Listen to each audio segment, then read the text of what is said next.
ఈ వీడియోలో అయితే మీకు ఆఫ్లైన్ లక్కీ డిప్ ఎలా వేయాలో చెప్తానండి. మీరు తిరుమల 3 డేస్ అయితే ప్లాన్ చేసుకోండి. వెళ్ళిన రోజే మీకు 300 ఏదైతే దర్శనాలు ఉంటాయో ఆ రోజే కంప్లీట్ చేసుకుని నెక్స్ట్ డే మీరు సిఆర్ఓ ఆఫీస్ పక్కనే డౌన్లో మీకు ఆఫ్లైన్ లక్కీ డిప్ వేయడానికి ఉంటుందండి. అక్కడ మీరు క్యూ లైన్లో 11కి నుంచుంటే 5 వరకు మనకైతే పాసిబిలిటీ ఉంటుంది ఈ లక్కీ డిప్ వేయడానికి.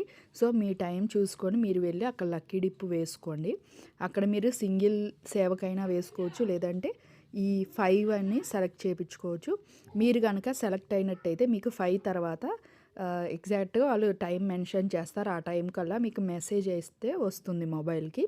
వచ్చిన తర్వాత మీరు ఆ రోజే పేమెంట్ అది చేసుకోవాలండి. మనకి ఆ టికెట్లోనే ఉంటుంది అమౌంట్ ఎలా చేయాలి ఏంటని చెప్పి. మీరు పేమెంట్ చేసుకొని నెక్స్ట్ డే ఏ సేవకైతే ఉంటుందో అది మీకు మొదటి గడప నుంచే దర్శనం అయితే అవుతుందండి.